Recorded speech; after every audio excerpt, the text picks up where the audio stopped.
This is part 2 of what is anger. In the last video, I talked about anger. I explained what it is and what it does. Now, what it does is guard us from going deeper and feeling the hurt that we have there, the feelings of powerlessness, of incapacity, of not being good enough. Now, one thing I want to mention is that many times in the last video I said, are you angry here? No, of course not. Maybe you feel happy, maybe you feel this. And now maybe some of you watched that and said, no, I am angry. I would be angry. Okay, there are people that can be angry at anything, everything. Now, if you have a belief that says, I shouldn't be insulted, so then if you have this belief, any insult, whether it's true or false or even connected to your image of yourself, you will get angry. But what is that? Why are you angry if someone insults you? It's because deep down, you have a belief that you're not good enough, that you should, in a sense, be insulted because you don't even meet your own standards. You're not good enough. So any slight is met with anger. So again, you're right back to where we were from the last video. So what can we do? Well, there's two reasons to go forward with the contemplation into anger. First, you just want to get rid of anger. Maybe you're a very angry person and it's caused a lot of problems in your life. So it'd be very helpful to get rid of that.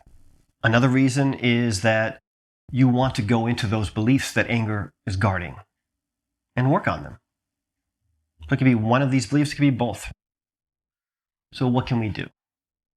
Well, very simply, it's be aware of anger. Be aware when you're angry. Now, maybe this sounds too simplistic, but it's really not. So I want to talk about myself and what I went through, I guess, and what I learned about anger.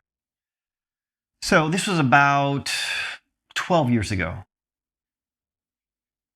So at that time, I'm with my wife. I'm living with my wife, and every Friday night she had a class. And so Friday nights was my alone time.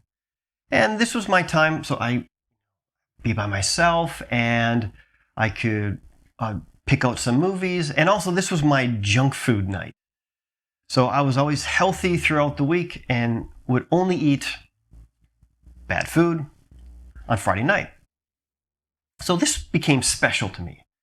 Now, sometimes she would come home early, or even maybe have the class was canceled. And I would be quite angry. Like, she took that away from me.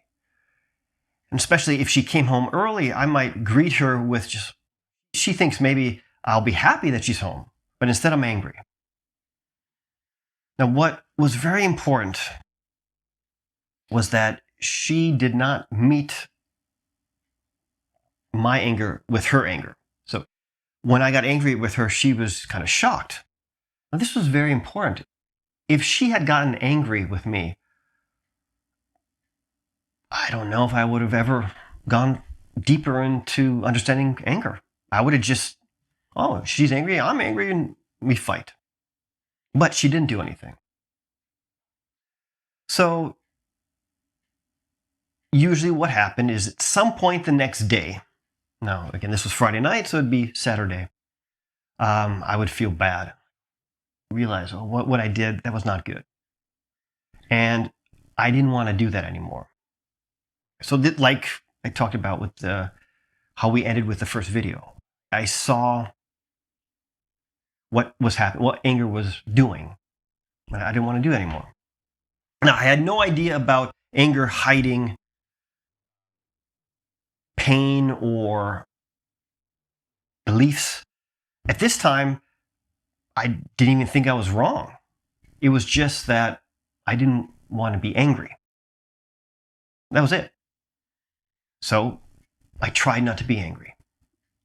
And basically nothing happened, it's seemingly. But what would happen was that when I realized the problem that I caused, it would get closer and closer to the event. So if I was angry on Friday night, I would feel bad on Saturday morning. And then at some point, I made that leap to the same day, later that night. And now this was not every Friday night, but it was like that, where it's the angry event, it's getting closer and closer to it. Where then, right after I did something bad, when I was angry, I realized, oh, that was a mistake. So it was right getting a minute after, then right after. Then what was really strange is as it got closer, it was actually as I said it, I could have the voice in my head going, yeah, you shouldn't be doing this. You shouldn't be saying that. And then what was really strange is it actually went before. And so I would have the thought, do not say this, and I would say it. Now, again, I felt powerless to stop this. I wanted to, but it was like automatic. So one day, eventually, something got me angry. I was going to say something, and I didn't. Now, I remember thinking that I had read something from Eckhart Tolle about if I stop the anger, there'll be a feeling of openness and space. Now, there wasn't that at all. It felt terrible. I felt terrible. Now, I think maybe I misremembered what Eckhart Tolle had said, because I remembered another time he was talking about, you'll see, he was in a pond and he saw two ducks kind of have an altercation, and then the one duck kind of flaps its wings and is back to normal. Like it releases that energy. So the next time I got angry, I didn't say anything, and I had to release that anger. So I went and punched the bed. It worked. Okay, so the next time, I would go into the room and I'd just do a crazy shake. No one's watching. And I felt better. And what I realized was that wasn't the start of anger. Saying something bad. It was building already. So this feeling, this tension, my heart rate going up was building. And the energy had to be released. And it's released by yelling. And so, same thing. I just tried to be aware. And I watched it slowly go back until I saw the starting of a buildup of this energy. And then eventually it didn't happen anymore. Now, at this time, I thought I got rid of anger. And this was for a couple years. I thought, oh, I'm not angry anymore. But angry is tricky. Being angry is tricky because it's something that we do. So we are guarding ourselves from ourselves. So I had stopped feeling angry, which is good. I stopped yelling, but anger still was there.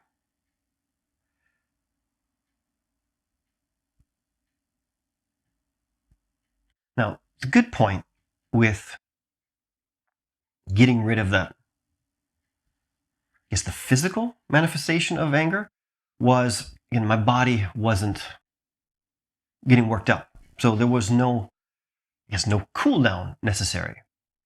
And so what happened and what happens now, I get angry right after I'm calm. I'm actually calm right through.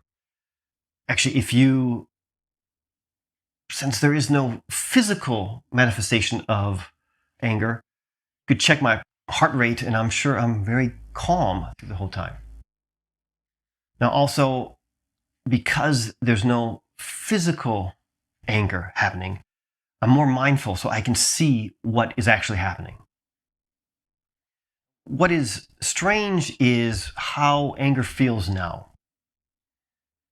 And this is something, it's an ongoing process. This is not a finished thing.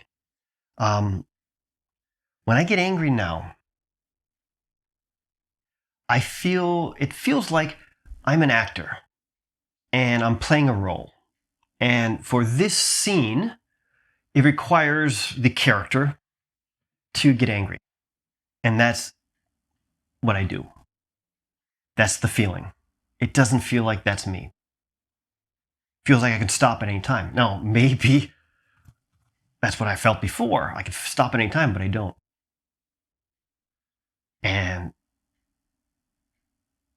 maybe I don't want to. Now, I said also with anger being tricky, the one hang up I have right now is the idea of, is showing anger useful? So I'm a parent and also a teacher.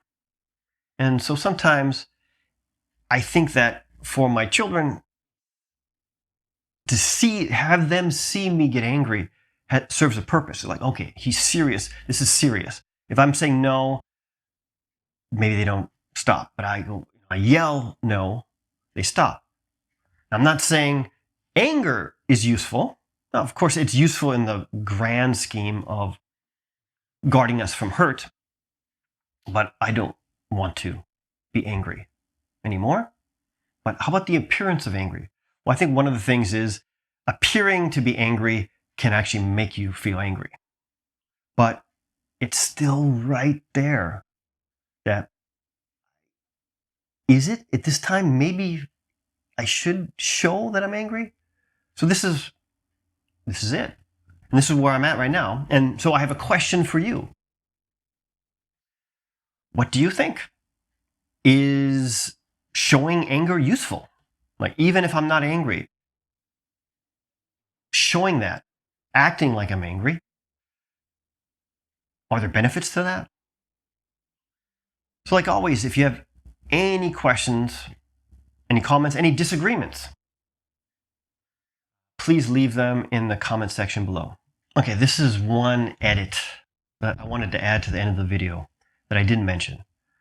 So I talked about getting rid of anger. Now, what's next? What about working on those beliefs that anger is guarding? Well, that is a whole other topic. And I wanted to say something about that because I didn't want to just forget about it. That has to do with working on beliefs. And I will make a video or videos about this later in the future because this is a big topic. And this is an interest of mine. Working on and getting rid of beliefs. So with that, until next time.